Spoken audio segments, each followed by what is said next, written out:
And the people in the Southeastern area know that Hustle Rip Rogers always tells the truth. You could be working the same Southeastern Territory, and when you would work for Robert, you'd make so much money. When you could work for Ron was a little bit more of a stickler. Let's just say you could make twice as much money when Robert was the boss. So all of a sudden, Ron took over, and he said Robert's been moved to a different position in the company. But when Ron was boss, you made more money and things were more serious. But when Robert booked, let's just say you had a hell of a good time. Robert was first of all, he was a legend with the women. When we would spend the night in Dothan, he always got to his room early there, and let's just say there would be a line of females out there wanting to be with the legendary Superman, Robert Fuller.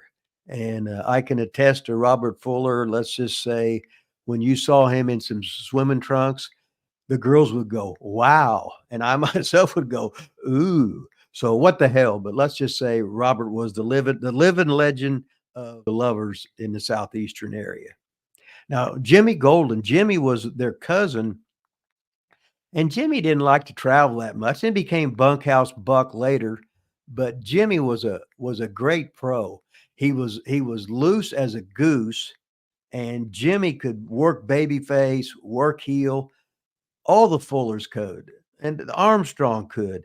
If you were good at babyface, you could be a hell of a heel. And if you could be a heel, you could be a babyface because the guys understood the business so well because you had so many matches. It's not like today where there's not many places to go and they hardly work anyway. You was basically working 6 to 7 days a week. And when you did that, you had to really become a great pro. You learned to work babyface, you learned to work heel, you will learn to work different characters. Everybody knew how to call it in the ring. You could just boom, boom, boom, boom, boom. Who, what, where, when, and why on your promos.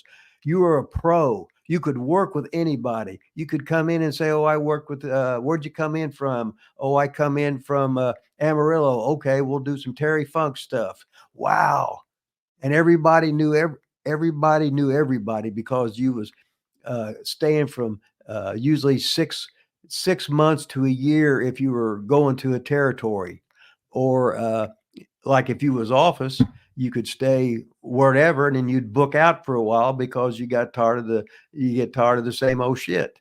You like to see different styles. You like to see guys with different finishes. You like to see guys that you might, if you're working in the office, or it's like you could recommend somebody. Said, hey, Ron Fuller, I just seen this guy and he was wrestling in Dallas, and I think he's a good talent. Keep your eye on him. I'll have him give you a call. Maybe you guys can work something out. So you knew guys from all different territories, and all of a sudden you're swapping stories. Hey, remember the girl we had? Remember the girl that was with the missing link? Oh, that was a hell of a story. Remember Ernie Ladd doing this? Yeah. Oh, it was great when you go to territories because you'd see guys, and then 5 years later you'd see them in different territories, and there wasn't really cable TV. It wasn't that strong at that time. So let's just say I was working with Austin Idol. I worked about a 10-week program with Austin Idol, and I ended up me losing a cage match, and we had a special stipulation, as Ron Fuller would say, and we had a return cage match. We had a thing where I tried to spray. The loser had to get their hair sprayed pink. So of course Fleabag got her hair sprayed, so she wore a thing over her head and everything, and then so you couldn't see that.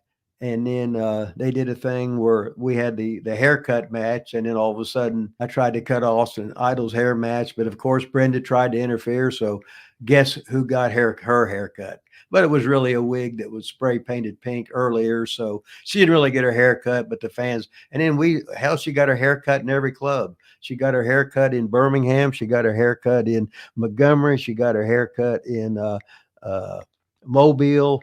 And I think we didn't do it in Pensacola because that was too close. In Dothan, so she got a lot of haircuts, but she had to have a lot of wigs. But the fans loved it. They got their money's worth, and it didn't get any better than that. So Austin Idol, when I worked with him, he was a guy that taught me how to work, not wrestling. He could talk the shit. You figured me out, Rogers. Well, I'm figuring you out. A good friend of mine, Bruce, the boss Springsteen, says you can't start a fire without a spark. He could get people in the building. He was a little temperamental about losing, but that's how he kept himself good.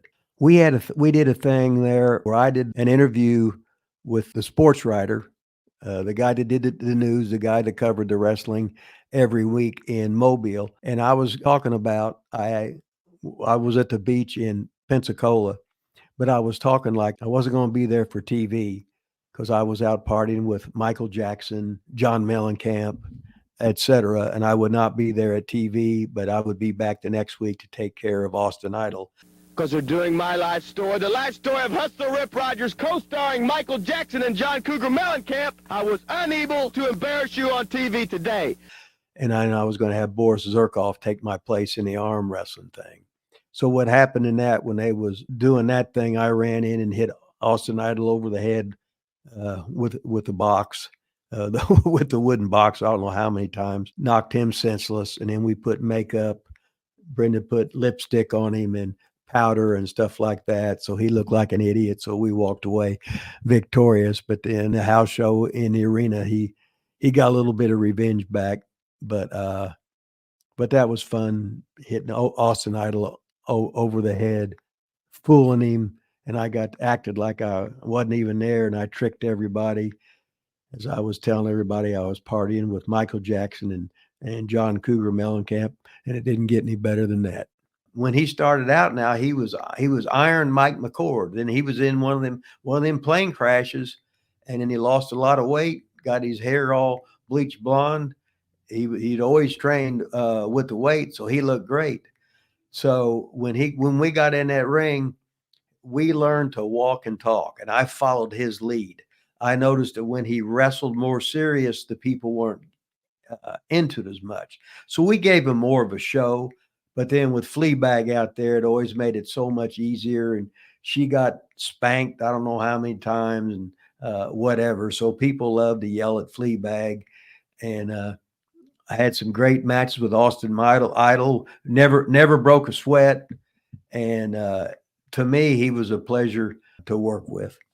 So that's some of the stuff that was happening in Southeastern Eastern Wrestling. So I'm trying to think who else was there. Let's see. I think Pork Chop Cash come in, and then Rick McCord, he was there, and I always love working with Rick McCord. Now he's he's got a big limo service now in Virginia, so he's made it. But we always had some good matches and had some fun there. So when it come down to wrestling, and the Fullers, those in Southeastern, they know how to run companies, because the Fullers were really the Welches, and the Welches, they almost invented pro wrestling in the South. And what's so funny there is, like, we could have the crew, like the crew I was talking about on there, and in 3 years later you could come back, and all the good guys 3 years later, now they're wrestling against the same guys, but instead of booing Ron Fuller where he's a heel, now you're cheering him because he's a good guy.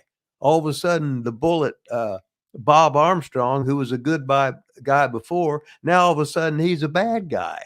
So it depends when you come down there, because guys could stay there for a long, long time. And then you had Louisiana was right there. Charlotte was right there. Working for Eddie Graham was right there. So a lot of the guys that like to wrestle in the South, they never had to worry about the weather and the snow and stuff like that. So, and when you can be on the beach all the time, and the hot girls coming around there in bikinis, it didn't get any better than that. That was 1983 and 84. And then I left and worked, I don't know how many more places. And like about 3 years later, I come back when they became Continental. and we'll have another video on that. But anyway, this is Hustler Rip Rogers signing off from Lila Studio. Thank you for watching about Southeastern area, and I can't wait to do the next one. So have a good day, loves.